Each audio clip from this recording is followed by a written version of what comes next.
Olá, eu sou o professor Vinícius e hoje nós vamos trabalhar a classificação biológica. Vamos entender então como se define uma espécie e como a gente consegue organizar, classificar as espécies de seres vivos de uma forma do ponto de vista biológico. Então primeiro nós precisamos definir o que seria uma espécie biológica.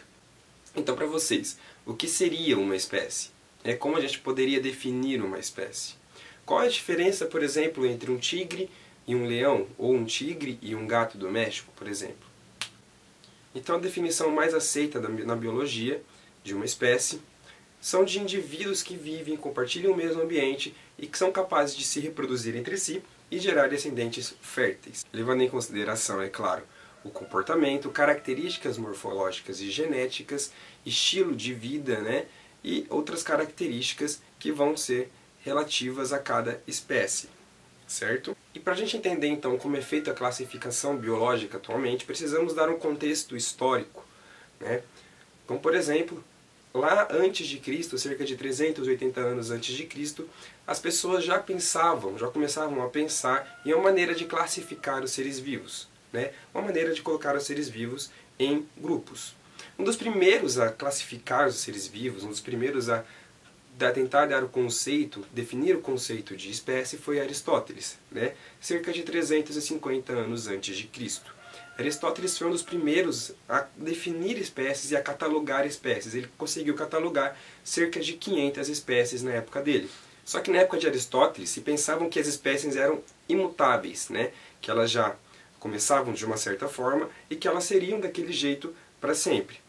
Esse conhecimento foi mudando através do tempo, principalmente com os conceitos de evolução.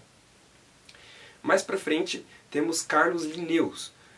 Linnaeus é considerado hoje o pai da taxonomia moderna. Ele foi um dos pioneiros na classificação dos seres vivos e ele inventou o sistema binominal que nós utilizamos até hoje.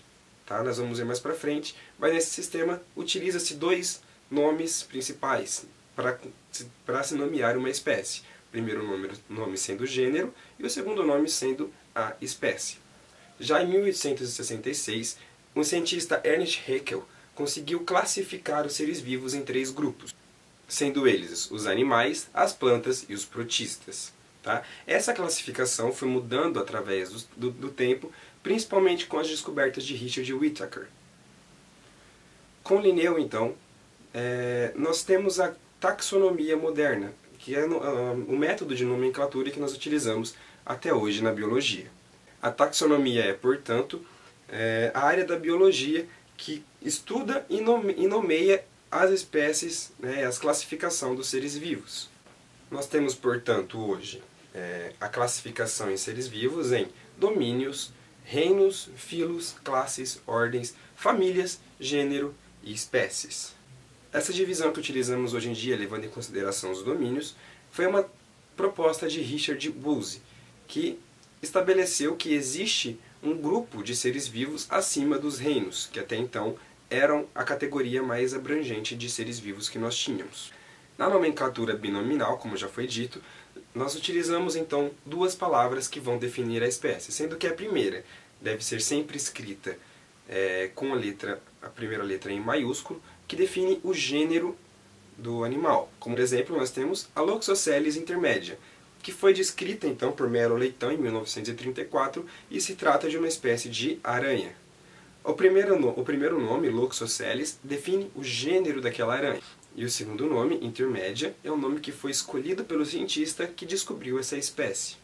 Esse nome ele pode ter origens na língua latim, ele pode ter uma inspiração em algum fator da vida do descobridor, do cientista que descobriu a espécie, ou qualquer outra inspiração que a pessoa que descobriu tenha na hora de catalogar esse animal ou esse organismo.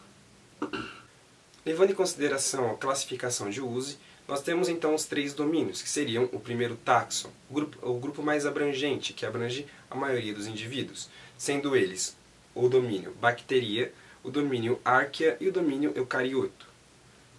Sendo que o domínio Bacteria seria então o grupo onde a gente consegue encontrar as bactérias, as cianobactérias, O grupo Archaea seria o grupo que a gente consegue encontrar os protistas, e o grupo Eucarionte seria onde nós encontramos todos os indivíduos que são eucariontes, ou seja, todos os indivíduos que em suas células têm membrana plasmática. O segundo táxon seria os reinos. Nós podemos dividir então os organismos em 5 reinos principais, sendo o reino Monera, onde vai estar abrangendo as bactérias, as cianobactérias, o reino Protista, onde estão abrangendo então os protozoários, o reino Fungi, ao qual pertence os fungos e as leveduras, por exemplo, o reino Plantae, que são o reino dos vegetais, das plantas, das árvores, e o reino Animalia, que é o reino onde está abrangendo então todos os animais. Logo após os reinos, nós temos então os filos. No caso do ser humano, por exemplo, o ser humano pertence ao filo Chordata. Depois dos filos, nós temos então as classes. No caso dos chordados, por exemplo, no grupo da qual nós pertencemos, que são o grupo dos vertebrados, nós temos várias classes, como a dos répteis, mamíferos, anfíbios e aves. Depois da classe, então, temos o grupo da ordem. No caso dos seres humanos, nós pertencemos à ordem dos primatas. Após a ordem, temos a família. No caso dos seres humanos, pertencemos à família dos hominídeos. E por último, temos então o gênero e a espécie. O gênero da espécie humana é o gênero Homo. E por isso, nós classificamos, nós nomeamos a espécie humana como Homo sapiens, que seria então a última definição, a definição de espécie, que é a espécie humana Homo sapiens.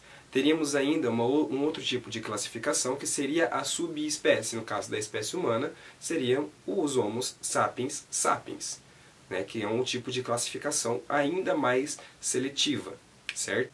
Então, pessoal, para a gente terminar a nossa aula, para a gente dar uma finalizada, então a gente vai fazer uma pequena revisão, uma recapitulação do que nós vimos nessa aula, certo? Então, a primeira coisa que nós vimos nessa aula então, foi o conceito de espécies, que eu falei para vocês que é o quê? O conceito de espécies, então, são seres vivos, são seres que ocupam o mesmo ambiente, ocupam o mesmo lugar, certo? E eles têm a capacidade de se reproduzir entre si e gerar descendentes férteis, certo? Então é importante que esses descendentes sejam férteis, esses descendentes sejam capazes de gerar novos descendentes. Além disso, então, a gente leva em conta as características fisiológicas e morfológicas deste animal também, além das suas características comportamentais, ecologia, comportamento alimentar, comportamento reprodutivo e todas as características que fazem daquele animal um animal único. Além disso, nós vimos então que os seres vivos são classificados então em diferentes grupos, né, que a gente chama, uma ciência que a gente chama de taxonomia. Então esses os seres vivos são classificados em grupos que podem ser então os domínios, os reinos, filos, classes, ordens, famílias, gêneros e espécies por último. Sendo que os domínios, né, são o grupo mais abrangente, né, tanto os domínios quanto os reinos são um grupo mais abrangente, né, que agrupa mais quantidade de seres vivos, certo? E as espécies são os grupos mais restritos, né, onde nós encontramos a menor quantidade de seres vivos. E aí, por último, nós vimos a nomenclatura desses seres vivos, como nós nomeamos esses seres vivos. E nós vimos, então, a nomenclatura binominal, que é um tipo de nomenclatura que nós utilizamos até hoje, que foi proposta lá por Carlos Linneu no século XVIII, certo? Nós utilizamos essa nomenclatura até hoje porque ela é uma maneira muito fácil de nós conseguirmos caracterizar esses animais, esses seres vivos, certo? Então, a nomenclatura binominal ela é composta de duas palavrinhas aí, que nós vamos considerar a primeira como sendo o gênero do animal, e a segunda palavrinha vai representar então propriamente a espécie deste ser vivo. Então, no caso do ser humano, o gênero é o Homo e a espécie é a Homo sapiens. Então, pessoal, chegamos ao final da nossa aula.